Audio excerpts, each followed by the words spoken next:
इस कार्यक्रम के पुण्यार्चक हैं स्वर्गीय श्री रमणलाल तानाजी सा जैन एवं स्वर्गीय श्रीमती बिजकोर बाई रमणलाल जैन जी की पुण्य स्मृति में श्री विजय कुमार रमणलाल जैन, श्रीमती मंगला विजय कुमार, पुत्र पुत्रवधू श्री विपुल विजय कुमार, श्रीमती सोनाली विपुल जैन, पौत्र तीर्थेश विपुल जैन, पता पारोला जिला जलगांव महाराष्ट्र, पुत्री दामाद श्रीमती ममता जितेंद्र जैन, श्री जितेंद्र वसंत लाल जैन, दोहित्र अनीश जितेंद्र जैन, समय जितेंद्र जैन, पिंपलगांव महाराष्ट्र।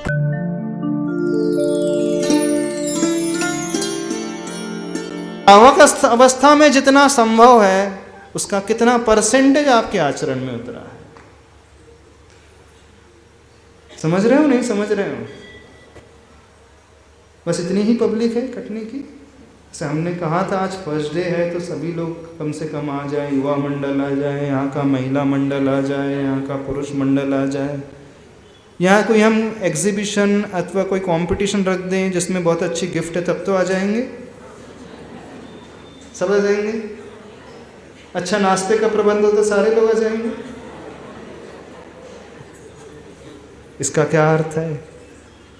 आप ही लोगों से पूछ रहे हैं। देखो पहली बार आए हैं कटनी इस रूप में, थोड़ा सा आप लोगों के नेचर को भी हम समझ ले, जान ले।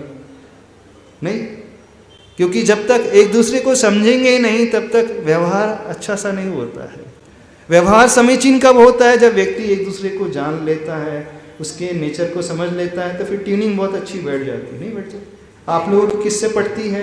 जब आप सामने वाले के स्वभाव को समझ लेते हैं, वो आपके स्वभाव को समझ लेता है और दोनों का स्वभाव एक दूसरे थोड़ा थोड़ा मैच करने लगता है तो पटरी में गाड़ी आ जाती है। और जब देखते हैं कि उसका स्वभाव कुछ अलग है, हमारा नेचर ही अलग है, तो आप लोगों की दिशा भी भिन्न भिन्न हो जाती है। ऐसे होता है।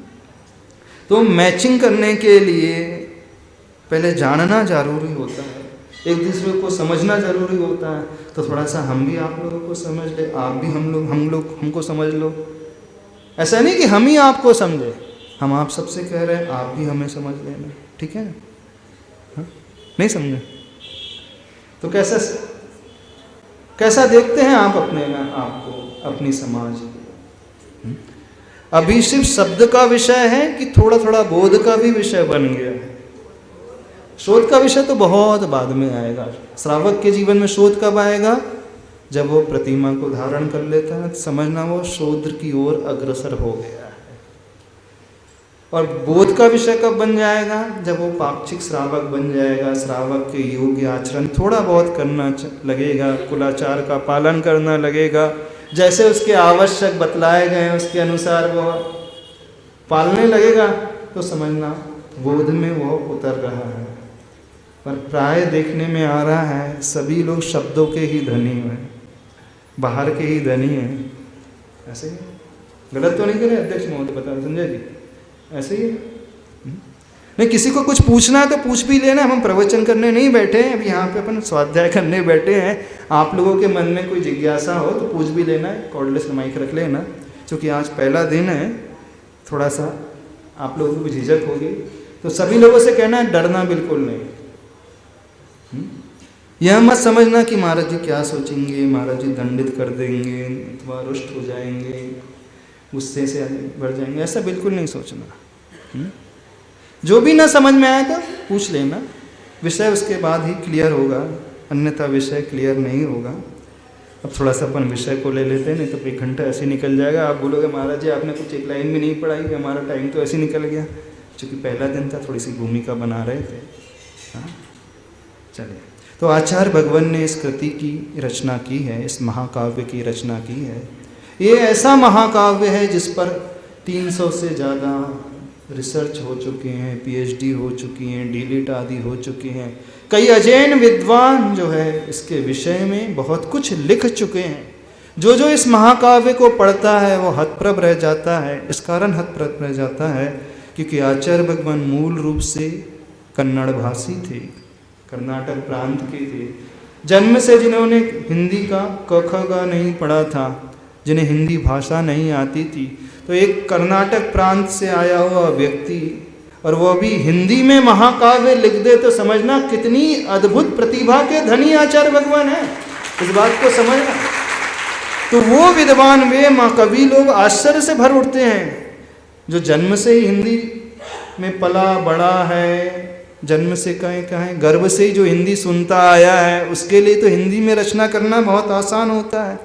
लेकिन जिसने कभी सुना नहीं, 20 वर्ष कोई शब्द जिसके कान में पड़े ना, और वो इतने अच्छे से साहित्यिक भाषा में किसी काव्य को लिख करके दुनिया के सामने उपस्थित कर दे, तो कोई वह सामान्य व्यक्तित्व नहीं, बहुत ज्ञानी ध्यानी आचरण परक। दूसरी बात और एक बताना चाहते हैं, अन्य जो महाकाव्य होते हैं वह सिर्फ मन को लगाने वाले होते हैं, लेकिन ये महाकाव्य मन का नहीं है, ये आत्मा को ऊपर उठाने वाला महाकाव्य है। इससे हमारे जीवन की दशा बदल जाएगी, हमारी आत्मा जो है शुद्ध हो जाएगी। एक ऐसा महाकाव्य है, मन बहलाने के लिए नहीं। आप जो है कॉमिक्स पढ़ते हैं, उपन्यास पढ़ते हैं, टाइम पास के लिए पढ़ते हैं।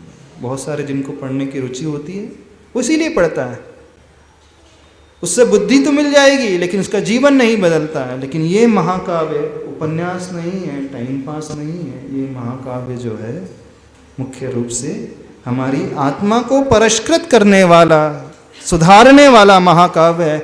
इस धारणा को लेकर के यदि इसे सुनोगे पढ़ोगे तो हमारा तो पूरा विश्वास है आपका जीवन आमूल चूल परिवर्तित हो जाएगा, आपकी सोच बदल जाएगी, सब कुछ बदल जाएगा। बस इसी उद्देश्य को लेकर के, इसी पर्पस को लेकर के इस काव्य को पढ़ना है। तो पेज नंबर 149 में जो वर्णन चल रहा था, हाँ जी, नहीं सब में 149 एक ही है।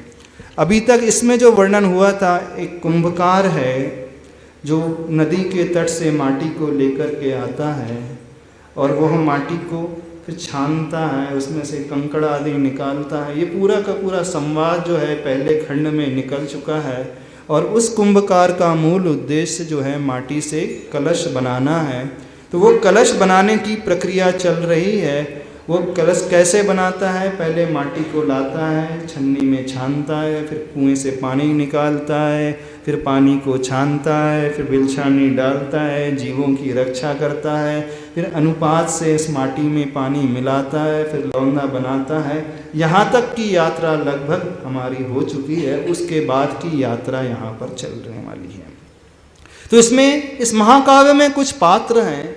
मेन पात्र जो है कुंभकार है और जिसके लिए वो पुरुषार्थ कर रहा है वह माटी है। तो कुंभकार उस गुरु की भांति है और माटी हम सब संसारी की भांति है।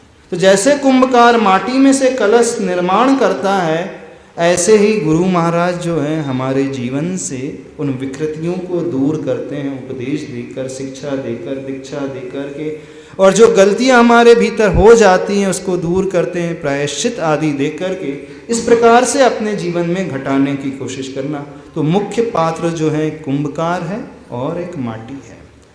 तो आचार्य भगवान ने, वैसे माटी बोलती नहीं है लेकिन मुख माटी में माटी भी बोलेगी। और इसके अलावा बहुत सारे पात्र हैं।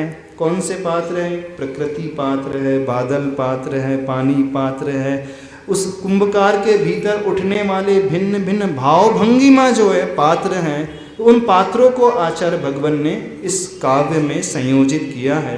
तो यहाँ वर्णन है चल रहा है एक प्रकृति माँ का, कुंभकार का, शिल्पी यानी वो कुंभकार है और माटी का है। तो पेज नंबर 149 निकाल लो। अब उसकी बात से यात्रा शुरू कर रहे हैं। देखें, माटी जो है प्रकृति माँ जो है उसे समझा रही है। देखना, निकालिए 149, उसका लास्ट पैरा तक अपना वर्णन हो चुका है। अब आपको यदि इसके पहले सुनना है तो आपको मिल जाएगा विषय, ठीक है। हम यहाँ से शुरू कर रहे हैं। जीवन को मत ऋण बनाओ, प्रकृति माँ का ऋण चुकाओ। Last, second last para. अपना ही ना अंकन हो, पर का भी मूल्यांकन हो, पर इस बात पर भी ध्यान रहे, पर की कभी न वांछन हो, पर कभी न लांछन हो। जीवन को मत ऋण बनाओ, प्रकृति माँ का न मन दुखाओ। वर्णन चल रहा है प्रकृति माँ और माटी शिल्पी का। वो प्रकृति माँ समझा रही है कि जीवन को क्या बनाना है और क्या नहीं बनाना है। अपना ही ना अंकन हो, पर का भी मूल्यांकन हो, पर इस बात का भी ध्यान रहे, पर की कभी ना वांछन हो, पर कभी ना लांछन हो। कुछ समझ में आया? यानी व्यक्ति को इतना सेल्फिश अकेले नहीं होना चाहिए कि वह सिर्फ अपने बारे में ही सोचे। पर अपना ही ना अंकन हो, मतलब मात्र अपने लिए ही वो ना जिए, पर का भी मूल्यांकन हो, यानी अन्य उसके आश्रय में रहने वाले जो लोग हैं, परिवार में रहने वाले लोग हैं, समाज में रहने वाले लोग हैं, आपस में उठने बैठने वाले लोग हैं, ने सामने वाले को भी वह स्थान देना सीखे, उसकी भी वह कद्र करना सीखे, उसके विचारों को समझने की वह कोशिश करे। पर इस बात का भी ध्यान रहे कि पर की कभी ना वांछन हो, वो देना तो सीखे, उसके बदले में कुछ वांछा वो, इच्छा वो ना रखे। यदि हम किसी की मदद कर रहे हैं तो इस उद्देश्य से नहीं कि आज मैं उसे दे रहा हूँ तो भविष्य में मुझे कुछ देगा, ऐसी इच्छा नहीं होना चाहिए। और न ही पर कभी लांछन हो, यानी पर को वह दोष न दे। यह विषय हो चुका था, अब मूल रूप से अपना विषय आगे बढ़ रहा है। जीवन को मत रण बनाओ, प्रकृति माँ का न मन दुखाओ। यानी हमारा जीवन एक रण क्षेत्र की भांति मात्र लड़ाई झगड़े में, आपसी विसंवाद में, क्लेश में न बीते, और ना ही हमें किसी को ये दुख के मन को दुखाना है। यहाँ तक का विषय हो चुका है, ठीक है। अब पेज नंबर 150 वहाँ निकालने, यात्रा यहाँ से प्रारंभ हो रही है। कठिन तो नहीं लगेगा ग्रंथ, हम कोशिश करेंगे सरल बनाने की, जितना हो सकता है उतना बनाएंगे। जीवन जगत क्या आशय समझो, आशा जीतो, आशा को ही पास समझो, फिर गंभीर हो कुछ और कहती माँ करुणा। जीवन, इस संसार क्या है, इसके आशय को, उद्देश्य को समझो, आशा को जीतो। आप लोगों ने सोचा कभी आपका संसार कैसा है? कितने लोगों ने अपने जीवन के आशय को समझा? आशय वर्ड का मीनिंग मालूम? आशय मीन्स पर्पस, उद्देश्य। कितने लोगों के जीवन का उद्देश्य? बड़ा प्रश्न कर लिया हमने। कोई ग्रंथ का नहीं कर रहे, सामान्य से कर रहे हैं। बड़े लोग बैठे, बहुत सारे लोग बैठे। कितने लोगों की लाइफ का कोई पर्पस है, जीवन जीने का उद्देश्य? अरे किसी का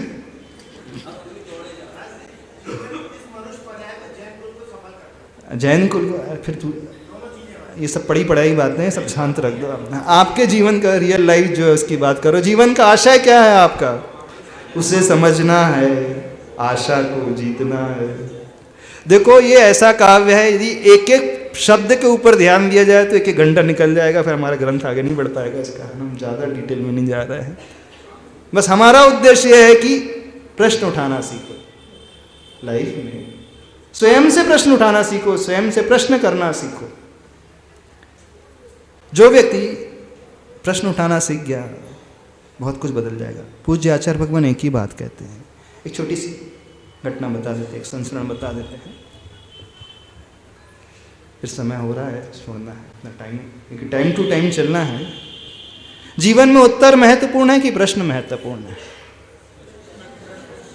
हाँ, क्यों? प्रश्न महत्वपूर्ण है कि उत्तर महत्वपूर्ण है?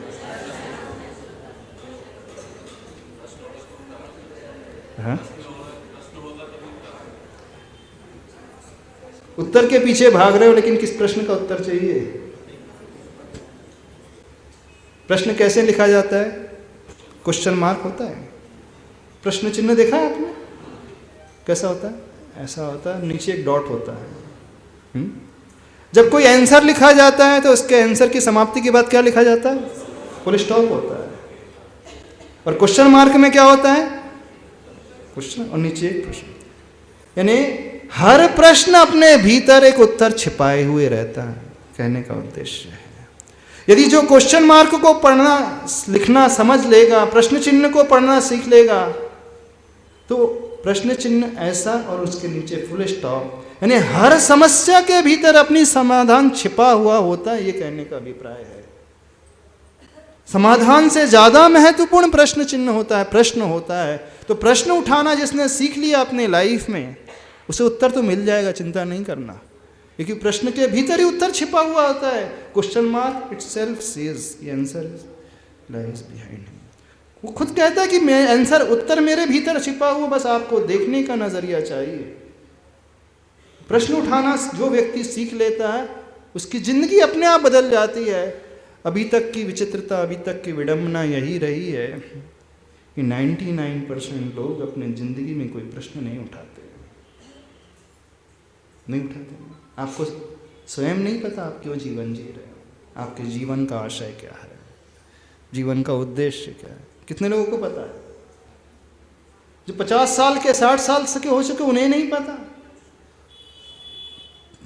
चल, जिनके पैर कब्र में लटके उनसे पूछ लेते, हाँ, जो जाने वाले उनसे पूछ लेते, जिनको लग रहा है कि हमारा नंबर कभी भी आ सकता है। आ सकता है कि नहीं? क्यों कोमल चंद जी, कब तक जियोगे? पता नहीं ना, कभी भी जा सकते हैं। हाँ, तो जीवन का आशय क्या है? सबसे पूछ रहे हैं सामान्य रूप से। विरले लोग होते जो प्रतिमाधारी श्रावक होते, उन्होंने कुछ सोच लिया है, संलेखना पूर्वक, समाधि पूर्वक मरण करना है, लेकिन अधिकांश लोग नहीं जानते। तो बस इतना ही कहना है, जिज्ञासा अपने भीतर से पैदा करने की कोशिश करो। बाहरी जिज्ञासा है, बाहरी प्रश्न बहुत हुए, अपने अपनी जिंदगी संबंधी जिज्ञासा पैदा करना सीखो। बस वहीं से जीवन बदलता है और कहीं से जीवन नहीं बदलता है। तो आचार्य भगवान कह रहे हैं इस कविता के माध्यम से, आशय समझो आशा जीतो, आशा ही को, आश को ही पाश समझो। पाश का तो होता है जाल। जाल में जैसे वो जीव, पक्षी आदि फंस जाते हैं, ऐसे ही संसारी व्यक्ति जो है किस में फंसा हुआ है? आशा तृष्णा में ही, हाय हाय में ही, और में ही फंसा हुआ है। तो आशा को ही पाश समझो, फिर गंभीर हो, कुछ और कहती माँ करुणा। आज का तो समय।